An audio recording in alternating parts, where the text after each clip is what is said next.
నమస్తే, welcome to our channel. నేను మేసిరి. Hanuman mania ఇంకా తగ్గలేదా అంటే తగ్గలేదు అనిపిస్తుంది. ఎందుకంటే నిన్న ఐటీసీ కాకతీయలో బీజేపీ నేత అమిత్ షా గారిని హనుమాన్ టీం మూవీ టీం అయితే కలిశారు. సో దీనికి సంబంధించిన విషయాలు మనకి ఇంకా క్లుప్తంగా వివరించడానికి మనతో పాటు ఉన్నారు ప్రముఖ సినీ క్రిటిక్ దాసరి విజ్ఞాన్ గారు. నమస్కారం. నమస్తే అండి. హనుమాన్ మానియా అంటే మనము ఇంతకుముందు మాట్లాడడం సినిమా గురించి అనేక సార్లు మాట్లాడాం. అయితే ఇప్పుడు కూడా ఏంటంటే ఆ సినిమా మానియా ఇంకా తగ్గలేదు అనిపిస్తుంది. ఎందుకంటే అమిత్ షా గారిని ఈ మూవీ బృందం మొత్తం కలిసారని మనకి చూస్తున్నాం. సో ఎందుకు కలిసి ఉంటారంటే ఏంటి అసలు?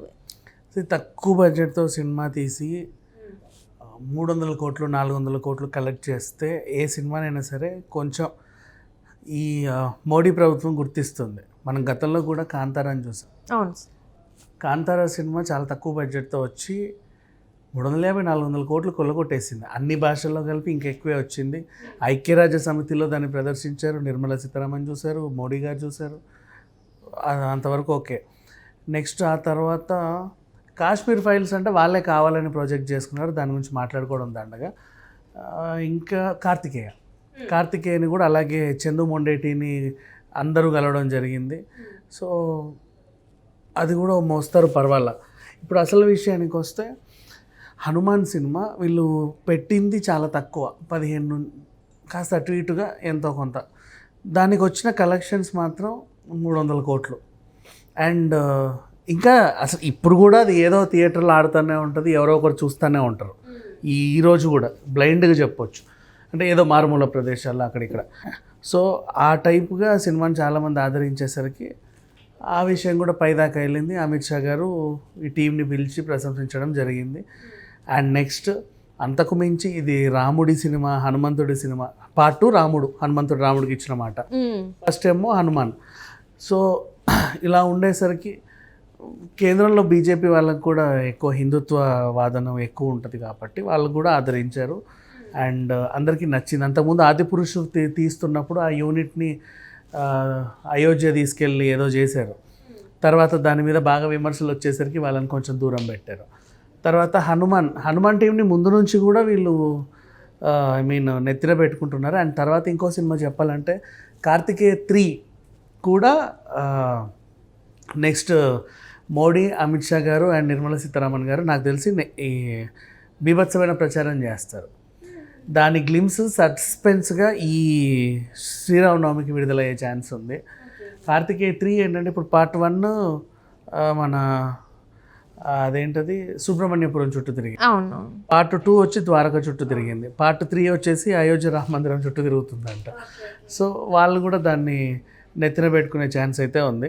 ఇంకా ఓవరాల్గా చెప్పాలి అంటే సౌత్లో ఎక్కువ క్రేజ్ ఉన్న హీరోలు కానీ హీరోయిన్లు కానీ ఎవరైనా ఉంటే అమిత్ షా నుంచి ఒక పిలుపు రావడం సర్వసహజం. సో ఆ రేంజ్లోనే వీళ్ళని కూడా పిలిచారని చెప్పుకోవచ్చు. ఇప్పుడు నెక్స్ట్ ఇప్పుడు ఈ డైరెక్టర్ ప్లస్ ఆ హీరో తేజ అండ్ ప్రశాంత్ ఇద్దరు కూడా మంచి ఫామ్లోకి వచ్చారు, ఫేమ్ అయ్యారు కూడా. సో వీళ్ళని పిలిచి ఒక చిన్న ప్రశంస, ఏం లేదో శాల్వా కప్పి ఒక పూల గుచ్చో, ఒక చెక్క ముక్క, లేకపోతే ఏదో ఒక చిన్న గిఫ్ట్ ఇచ్చి పంపిస్తారు. కలిసినందుకు వీళ్ళందరూ కలిపి ఒక ఫోటో ఫ్రేము. కాకపోతే ఏంటంటే చెప్పుకోవడానికి బాగుంటుంది, కేంద్రం నుంచి వీళ్ళ పిలుపు వచ్చింది, మేము వెళ్ళాము, మమ్మల్ని ప్రశంసించారు అంటే వీళ్ళ గ్రాఫ్ పెరుగుతుంది, అంతమించి ఇంకేం ఉండదు. ఇంకా నాట్ ఓన్లీ హనుమాన్ సినిమా, ఇప్పుడు నిన్న గామి, అది కూడా అంతే, ఆల్మోస్ట్ తక్కువ బడ్జెట్తో వచ్చి ఎక్కువ హిట్ అయింది. ఇట్లాంటి అసలు ఎందుకు హనుమాన్కి తక్కువ బడ్జెట్ అయింది అని అందరూ ముక్కలు వేలేసుకుంటున్నారు. అసలు యాక్చువల్గా దీని వెనకాల ఉన్న రాసే నేను చెప్తా. టెక్నికల్గా ఇప్పుడు మనం పని చేసే, ఇప్పుడు నాకు ఆ గ్రాఫిక్ వర్క్ అంతా వచ్చు, విఎఫ్ఎక్స్ మా అన్నీ వచ్చు అనుకుందాం. నేను చేస్తున్న పని రోజు గంటలు కూర్చొని నా టీం అంతా కూర్చొని మేము చేస్తున్నాం. నేను ఎంత ఛార్జ్ బిల్లు నీకు ఇస్తే నీ సినిమా బడ్జెట్ అంతే కదా. అలా ఇంతకుముందు ఏం చేసేవాళ్ళంటే హాలీవుడ్ నిపుణులతో ఇంకా ముంబై వెళ్ళి ఇంకా ఎక్కడెక్కడికో వెళ్ళి చేయించుకునేవాళ్ళు.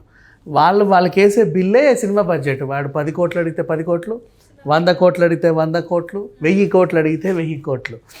సో ప్రశాంత్ వర్మ వాళ్ళ టీంతో తక్కువలో ఎక్కువ క్వాలిటీ, అంటే అందరూ పనిమంతులే, వాళ్ళకి తక్కువ ఇచ్చి పని చేయించుకున్నాడు.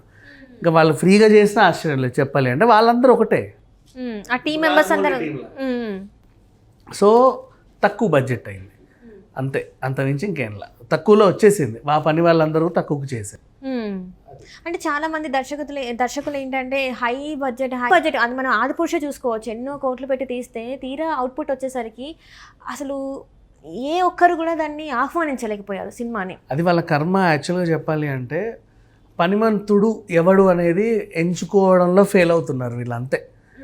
ఒకరోజు 2 రోజులు వీళ్ళు యాక్చువల్గా ఒక ఫ్రేమ్ తయారు చేయాలమ్మా. ఒక ఫ్రేమ్ తయారు చేసి రెండరింగ్ చేయాలంటేనే చాలా టైం పడుతుంది. అలా కొన్ని వేల ఫ్రేములు తయారు చేస్తే కానీ వాళ్ళకి ఆ సీన్స్ రెడీ అవ్వవు. ఒక 4-5 ఫ్రేములు తయారు చేసే వాళ్ళు నిష్టగానే ఉంటాడు, తర్వాత చిరాకేస్తారు వాడికి, ఏముంది చేసి పడేస్తూ ఉంటారు. అలా అలా అలా అంటే డబ్బులు వచ్చేసాయి, ఒప్పేసుకున్నాం ఆల్రెడీ, ఇంకెందుకు నేను సీరియస్గా వర్క్ చేయాలనే వాళ్ళు కొంతమంది ఉంటారు. అట్లాంటి వాళ్ళని సెలెక్ట్ చేసుకొని వీళ్ళు ఫెయిల్ అవుతూ ఉంటారు. కానీ హనుమాన్ టీంకి మాత్రం అట్లాంటి పని ఏం జరగల. వాళ్ళందరూ కూడా మనసు పెట్టి కష్టపడి ఇది నాది అనుకొని పనిచేశారు, ఈరోజు సక్సెస్ అయ్యారు. సో అంటే ఇప్పుడు హనుమాన్కి ఇచ్చిన విలువ ఇంకే సినిమాకి ఇవ్వలేదంటారా? అంటే ఇంతకుముందు అమిత్ షా గారు మన RRRలో యాక్ట్ చేసిన ఎన్టీఆర్ గారిని కలిశారు. సో అంటే ఇవి మాత్రమే వాళ్ళ వరకు వెళ్ళాయి అంటారా సినిమాలు? ఇవరికంటే అంతే కదా. ఇప్పుడు ఎక్కువ మన కంప్లీట్ మీడియాలో ఏ సినిమా గురించి అయితే ఎక్కువ చర్చ జరిగితే అదే దాని గురించి. ఇప్పుడు ఇంకా చెప్పాలంటే ఇప్పుడు నిన్నగా మొన్న ప్రేమలు అనే సినిమా బాగా హల్చల్ చేస్తుంది. అట్లా అంటే దాన్ని పిలవాలి, కానీ ఎందుకో దాన్ని పిలవట్లా. అంటే I don't know. Manjummel boys అది కూడా ఏదో బాగా హిట్ అయిందని చెప్పేసి బాగా వైరల్ అవుతుంది. అండ్ కన్నడ నుంచి కూడా ఇంకేదో సినిమా మొన్న వచ్చి అది బాగా వైరల్ అవుతుంది. అంటే వందల కోట్లు కలెక్ట్ చేస్తాయి కానీ ప్రతి ఒక్కరికి గుర్తింపు రాదు. మరి ఎందుకో తెలుగు ఇండస్ట్రీ నుంచి మాత్రం అందరికీ ఒక టైప్ ఆఫ్ పాజిటివ్ ఇంపాక్ట్ అయితే ఉంది. అంటే ఇప్పటివరకు సినిమా రకంగా చూస్తే సౌత్ ఇండస్ట్రీ అంటే ఓన్లీ మద్రాస్ గురించి మాట్లాడేవారు, చెన్నై గురించి మాట్లాడారు, సౌత్ అంటేనే చెన్నై లాగా మాట్లాడారు. కానీ ఫర్ ద ఫస్ట్ టైం మన ఇండియన్ సినిమాని అంటే ఇండియా లెవెల్ని, సినిమా ఇండస్ట్రీ లెవెల్ని పెంచిందంటే రాజమౌళి గారు అని అనుకోవచ్చా మరి? Of course. అంటే ఫస్ట్ టైం ఆయన తీసుకొచ్చాడు, తర్వాత ఆయన ఇన్స్పిరేషన్తో అందరూ కూడా పాన్ ఇండియా లెవెల్లో పనిచేస్తున్నారు. అండ్ ప్రతి ఒక్కరు ఏ సినిమా తీసినా అది మంచితనం, మంచి ఇదే చెప్పాలంటే. ఇప్పుడు నీ దగ్గర ప్రోడక్ట్ ఉంది, నువ్వు తెలుగులో రిలీజ్ చేసుకున్నావు, నీ కర్మ బాగుండో బాగాలేకో ఏదో అది 1 వారం రోజులు ఆడింది పోయింది అనుకో, నీదే కదా సినిమా. నువ్వు దాన్ని డబ్ చేసుకొని జపాన్లో రిలీజ్ చేసుకో, చైనాలో రిలీజ్ చేసుకో, ఇంకెక్కడైనా రిలీజ్ చేసుకో, ఫ్రెంచ్లో రిలీజ్ చేసుకో. నిన్ను అడిగేవాడు ఎవడున్నాడు? ఉర్దూలో రిలీజ్ చేసుకో, లేకపోతే నీ ఇష్టం అది. అంటే నిన్న మొన్న కూడా మనం చూసాం, పాకిస్తాన్లో కూడా RRR మూవీ గురించి అంటే రామ్ చరణ్ గురించి మాట్లాడిన సందర్భం మీడియాలో మనం చూసాం. సో అంటే అంత ఖ్యాతి సంపాదించింది అనుకోవాలి. అంటే ఇప్పుడు మనకి తెలుగు ఇండస్ట్రీకి మంచి రోజులు వచ్చినాయని అనుకోవచ్చా మనం? అఫ్ కోర్స్ తెలుగు ఇండస్ట్రీకి మంచి రోజులే నడుస్తున్నాయి. అండ్ ఇంకోటి చెప్పాలంటే బాలీవుడ్ నటులందరూ కూడా తెలుగు దర్శకులతో సినిమాలు తీసుకుందామని చెప్పేసి ఆతృత పడుతున్నారు. ఎందుకంటే మొన్న అట్లీ తెలుగు కాకుండా సౌత్ డైరెక్ట్ అట్లీ వెళ్ళి పెద్ద హిట్ ఇచ్చాడు. అండ్ నిన్న సందీప్ వంగ వెళ్ళి హిట్ ఇచ్చాడు. అంతకుముందే పూరి జగన్నాథ్ ఆల్రెడీ బుడ్డా హోగా తెరా బాప్ అని అమితాబ్ బచ్చన్తో కూడా చేశాడు. ఉన్నాయి వాళ్ళకి ఇంట్రెస్ట్ ఎప్పటి నుంచో ఉంది. అండ్ మన సినిమాలు కూడా అక్కడ బాగా ఆడేసరికి వాళ్ళు కూడా ఇంట్రెస్ట్ చూపిస్తున్నారు, సౌత్ వాళ్ళతో సినిమాలు చేస్తే బాగుంటుంది అని చెప్పేసి.